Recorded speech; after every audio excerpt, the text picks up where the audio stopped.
हिंदी में यूपीएससी की तैयारी से संबंधित प्रोग्राम्स को देखने के लिए सब्सक्राइब करें स्टडी IQ IAS हिंदी। नमस्कार, कैसे हैं आप लोग? आई होप आप सभी लोग बेहतर तरीके से तैयारी कर रहे होंगे।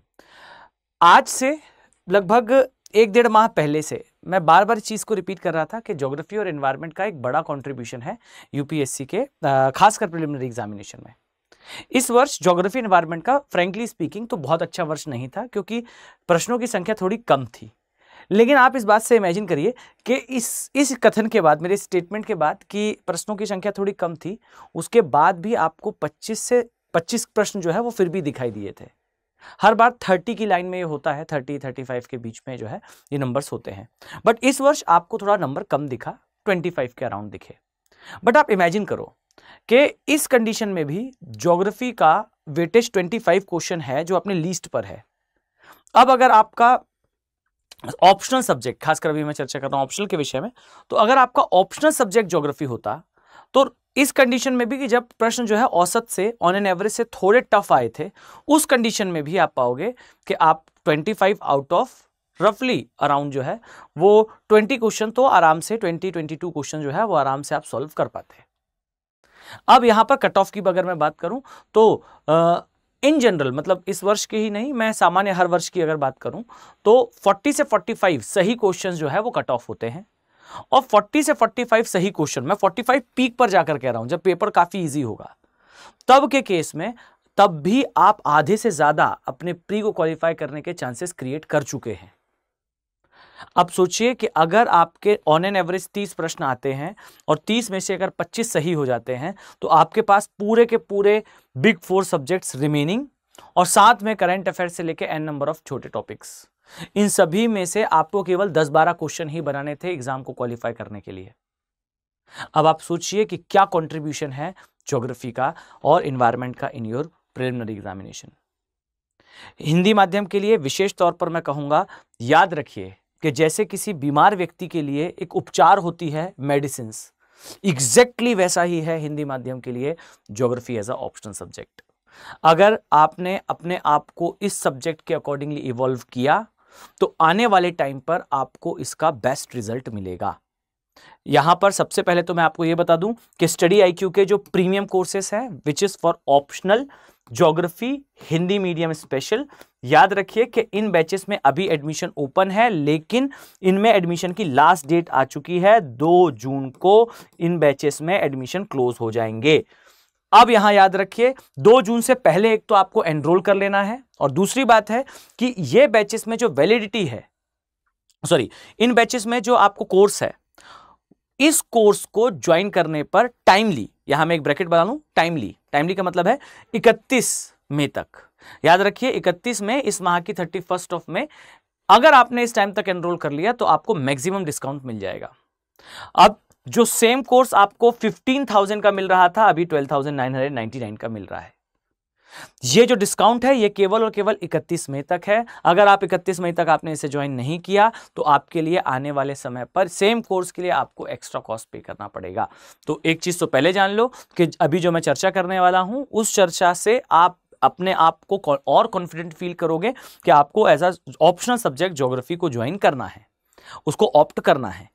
अगर आप इससे कन्विंस हैं तो पहले जान लीजिए कि अभी जो है वो अर्ली स्टार्ट ऑफर सेल के तहत आपको इसमें सिग्निफिकेंट डिस्काउंट मिल रहा है। ठीक, तो इस डिस्काउंट को अगर आप चाहते हो कि आप अवेल करो तो 31 से पहले by using AK live code, इस कोड के बारे में ध्यान से सुनिए, ये फैकल्टी कोड है। इस कोड को यूज करने पर ही आपको मैक्सिमम डिस्काउंट मिलेगा। अगर आप इस कोड का यूज करते हुए ज्वाइन करेंगे तो आप मिनिमम कॉस्ट पे उसे ज्वाइन कर पाओगे। अब जरा चर्चा पर वापस आते हैं। याद रखो कि जैसा मैंने उदाहरण के लिए कहा कि भाई अगर कोई व्यक्ति बीमार है तो उस बीमार व्यक्ति के लिए मेडिसिन एक उपचार होती है, वैसे ही हमारा माध्यम का जो रिजल्ट है, एक्चुअली में अगर फ्रैंकली मैं कहूं तो हमारा रिजल्ट यूपीएससी में 5% के अराउंड होता है। इस कंडीशन पे अगर आप चाहते हो कि आप अपने आप को यूपीएससी में सस्टेन करें, रिप्रेजेंट करें, तो उसके लिए जरूरी है कि आपका प्री क्वालिफाई हो। मैं हर बार कहता हूं कि आप चीजों को क्रॉस चेक करें। आप इस बात को देखें कि क्या रीजन है कि हमारे माध्यम का रिजल्ट 5% तक सीमित है। तो आपको सभी स्थानों पर केवल यही बात बताई जाएगी कि इसका रीजन है हमारा प्री में जो है वो क्वालिफाई ना कर पाना। अब हम प्री में ही अगर बाहर हो जाएंगे तो क्या लगता है आपको, क्या अंतिम रिजल्ट में हमें हमारा रिप्रेजेंटेशन मिलेगा? Answer is no.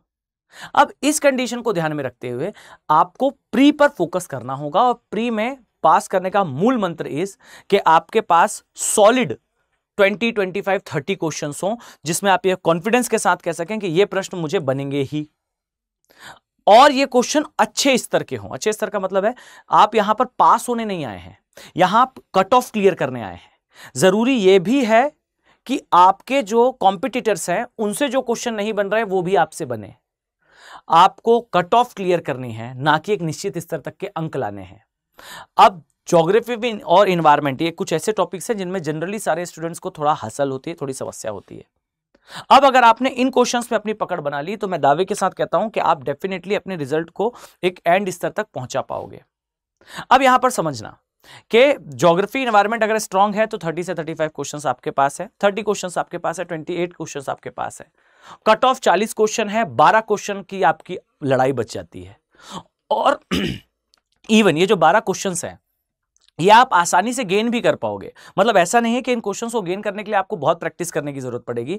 सिंपली आप अगर पॉलिटी के इजी क्वेश्चंस, जो हिस्ट्री के है उसके इजी क्वेश्चंस और इकोनॉमिक्स के भी इजी क्वेश्चंस बना पाते हो तो देखो एक बात होता है कि प्री में जो है वो अक्सर मान लीजिए 10 क्वेश्चन किसी विषय से आए तो उसमें से 3 क्वेश्चन ऐसे होते ही हैं जो आसान हो और 7 क्वेश्चन ऐसे होते हैं जो थोड़े मॉडरेट से हायर लेवल की ओर जाते हैं।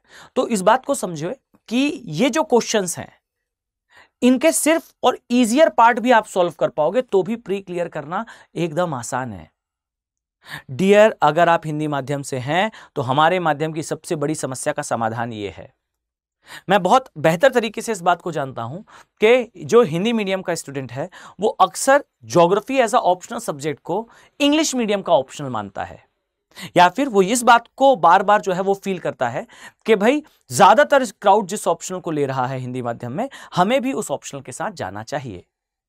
तो मेरा आपसे सिर्फ 2 कथन है और इन बातों को अपने दिमाग पर बैठा लीजिए, अन्यथा की स्थिति में आपको आगे बहुत बहुत बहुत सारी समस्याओं का सामना करना पड़ेगा। पहली बात तो ये कि लड़ाई स्टार्ट करने से पहले ही अगर आपने सोच लिया है कि आप कमजोर हैं तो आप लड़ाई हारने वाले हैं। अगर आपने पहले ही ये सोच लिया है कि भाई ये ऑप्शनल तो मुझसे नहीं होगा या ये विषय तो मुझसे नहीं होगा, एक्चुअली में आप geography as a optional subject को मना नहीं कर रहे हैं, आप ज्योग्राफी और एनवायरनमेंट दोनों को मना कर रहे हैं। और अगर आपने ये करा तो ये याद रखिए कि 30-35 क्वेश्चन आप यूपीएससी के पेपर में ऐसे भी छोड़ने वाले हैं या फिर ऐसे भी आपको उनमें बहुत अच्छे अंक नहीं मिलने वाले, राइट? तो इस कंडीशन में आपको प्रॉब्लम होगी ही। दूसरी बात यह है कि आप बेसिकली जब ये कहते हैं कि भाई ये ऑप्शनल इंग्लिश मीडियम का ऑप्शनल है या फिर मैं जो है जो सभी कर रहे हैं मैं भी उस दिशा में आगे बढ़ूं, तो ये हमेशा याद रखना कि जो सभी के साथ हो रहा है हमारे माध्यम में वही आपके साथ भी होगा। अगर आप ये चाहते हैं कि आपको कुछ अलग मिले तो कुछ अलग कीजिए भी। अगर वही ट्रेंड जो सभी फॉलो करते आए हैं आज तक, खासकर हिंदी माध्यम में अपने ऑप्शनल को चयन करने में, अगर आपने उसी ट्रेंड को फॉलो करा तो सामान्य तौर पर जो ट्रेंड के साथ स्टूडेंट्स के सिलेक्शन में हो रहा है वही शायद आपको देखने को मिले। मेरा कहना यह है कि अपने शोल्डर्स पे बिलीफ रखिए, आप वो ऑप्शनल चुनिए जो आपको समझ आता है। अगर आपको ज्योग्राफी समझ नहीं आता, do not opt geography. But अगर आपको ज्योग्राफी समझ में आता है, अगर आपको यह भी नहीं पता कि भाई ये ऑप्शनल मेरे लिए है या नहीं है, just go and Google geography playlist by Abhinav sir या इंडियन ज्योग्राफी या physical geography by Abhinav sir, आप जो है इसे सर्च करिएगा मेरे नाम के साथ, आपको ज्योग्राफी की पूरी सीरीज दिखेगी। उसमें नंबर वाइज आपको लेक्चर्स दिख जाएंगे। कोई भी 3 लेक्चर्स जो टॉपिक्स आपको थोड़े फैमिलियर लगते हो, जिन टॉपिक्स के बारे में आपने सुन रखा हो या फिर जिन टॉपिक्स को आप मानते हो कि कठिन है, एक बार उनके लेक्चर्स निकालिए और इत्मीनान से उन लेक्चर्स को पूरा सुनिए। अपने आप आपको समझ में आ जाएगा कि वो लेक्चर आपको समझ आ रहा है या नहीं, वो टॉपिक आपको समझ में आ रहा है या नहीं, वो विषय आपको कैसा लग रहा है।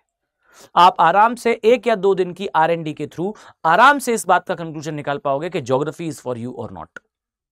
आपको मैं दावे के साथ कहता हूं कि अगर आप उन लेक्चर्स को देखेंगे तो आपको अपने आप में कॉन्फिडेंस फील होगा कि yes, I am now fall in love with geography. Now मुझे जो है वो अब ज्योग्राफी बहुत इंटरेस्टिंग लग रहा है। और अगर ऐसा होता है तो आपको geography as a optional batch, optional studies, मुझे इसे आगे परस्यू करना है। This is the chance, go with that. ये याद रखो, आने वाला टाइम आपके लिए बहुत प्रीशियस होगा।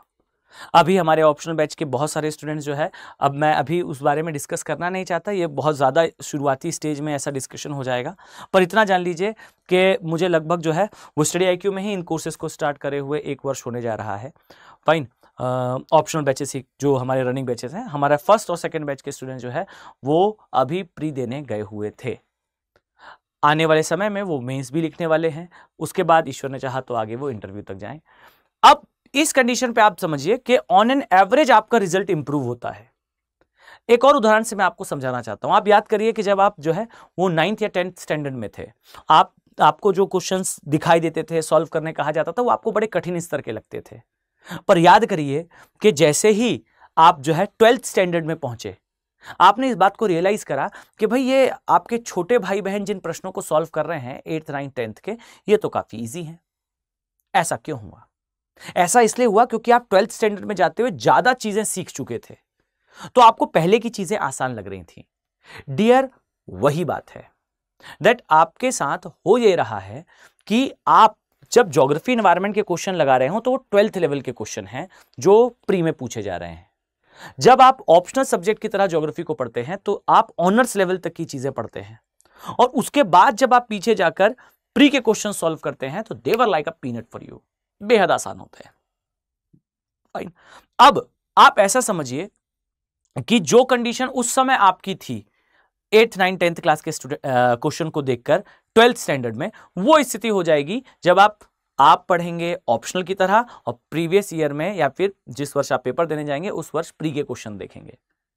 आप लेस देन 30 मिनट्स में आप उन क्वेश्चंस को सॉल्व भी कर पाएंगे, आपकी एक्यूरेसी भी बहुत अच्छी होगी और क्वेश्चंस भी आप शार्पली अटेंड करेंगे। अब ये चीज अगर आप चाहते हो तो आपको पहले मेहनत करनी होगी, आपको अपनी समझ विकसित करनी होगी, अपना टेम्परामेंट डेवलप करना पड़ेगा। यह याद रखना कि अगर आपने वही ट्रेंड फॉलो किया जो सभी कर रहे हैं तो वही होगा जो सभी के साथ हो रहा है। These batches are open for you and 31st of May, एक बात और मैं बता दूं, 31st ऑफ मई जैसा मैंने बताया कि बाद आप अगर एनरोल करते हो तो आपको थोड़ा एक्स्ट्रा कॉस्ट पे करना पड़ेगा। अभी डिस्काउंट चल रहा है तो आपको मिनिमम कॉस्ट पर ये मिल भी जाएगा। हमारे माध्यम के लिए हमेशा मेरी सलाह रही है कि अगर आप इस बात को एनालाइज करें तो आपको बात समझ आएगी कि हमारे माध्यम का जो प्री क्वालिफाई करने का सबसे बड़ा हर्डल है वो यही है कि थोड़ा टेक्निकली हम उतने जल्दी क्वेश्चंस को डील नहीं कर पाते। ये is a subject which makes you technically more sound for the subject, for the paper. ये ऐसा सब्जेक्ट है जो आपको तकनीकी तौर पर तैयार करता है, टेक्निकली आपकी अप्रोच डेवलप करता है फॉर द सब्जेक्ट। और मैं एक बात और समझा दूं आपको, geography as a optional subject opt करने पर आप केवल ज्योग्राफी नहीं पढ़ते हैं, इसमें ज्योग्राफी के साथ साथ इन्वायरमेंटल ज्योग्राफी और बायो ज्योग्राफी भी होती है, जीव भूगोल भी होता है, पर्यावरणीय भूगोल भी होता है। और इन दोनों भूगोल के होने पर यह बात तय है कि आपको इन्वायरमेंट के जो क्वेश्चंस आप सामान्यतः देखते हैं और आपको दिखते हैं कि ये बड़े ही खतरनाक प्रकृति के क्वेश्चन हैं, बड़े ही टफ कैटेगरी के क्वेश्चन हैं, आपके लिए वो एकदम आसान हो जाएंगे, क्योंकि इस जीएस के दायरे में रहते हुए इन्वायरमेंट के क्वेश्चन को देखने पर वो काफी टफ फील होता है। लेकिन आने वाले समय में आपको वो क्वेश्चन जो है वो बहुत आसान लगेंगे। इसका ध्यान रखें कि समय सबसे ज्यादा मायने रखता है। आप यहां ध्यान से देखेंगे तो आपको एक बात समझ में आएगी, अर्ली स्टार्ट। अर्ली स्टार्ट का मतलब है पहले स्टार्ट करें। यह ऑप्शनल को तैयार करने का सबसे सही समय है। एक सब्जेक्ट के 500 नंबर का प्रश्न पत्र आता है और आप केवल और केवल इसे अभी तैयार कर सकते हैं। अगर यह समय बीतता गया, आज से 4-5 महीने निकल गए, तो आपको अब जीएस तैयार करने की हड़बड़ी होगी, हरीडनेस होगी, और उस कंडीशन पर मैं दावे से कहता हूं कि आप ऑप्शनल ठीक से तैयार नहीं कर पाएंगे। अगर चाहते हैं कि ठीक से तैयार करें तो अभी मेहनत करें। जस्ट इतना करना है आपको। या तो आप, ये मेरा टेलीग्राम चैनल है, आप इजीली मुझे इस टेलीग्राम चैनल पर मैसेज कर सकते हैं। Just go and text me Abhinav Bohre geography. Fine, this is my Telegram channel. आप जाएं, इस पर मुझे मैसेज करें, मैं आपको डायरेक्टली बैचेस में ज्वाइन करने के लिए या किसी भी प्रकार का असिस्टेंस आप चाहते हैं तो उसमें मैं आपको सहायता प्रदान करूंगा। This is my email address, this is ये मेरा ईमेल एड्रेस है, आप इस पर भी मुझे कांटेक्ट कर सकते हैं। This is the email address abhinav.bohre@studiiq.com। आप इस पर जो है वो मुझे मेल भी कर सकते हैं। आप बिल्कुल फ्री फील करें, मुझे मेल करें, मुझे टेक्स्ट करें, और साथ में Instagram, this is my Instagram name also, Abhinav Bohre के नाम से आपको ये आईडी मिल जाएगी, आप मुझे वहां पर भी मैसेज कर सकते हैं। आई होप आने वाला टाइम, आने वाला समय आपके लिए बेस्ट हो। मिलते हैं लेक्चर में। Have a nice day, thank you. Hindi में यूपीएससी की तैयारी से संबंधित प्रोग्राम्स को देखने के लिए सब्सक्राइब करें स्टडी IQ IAS हिंदी।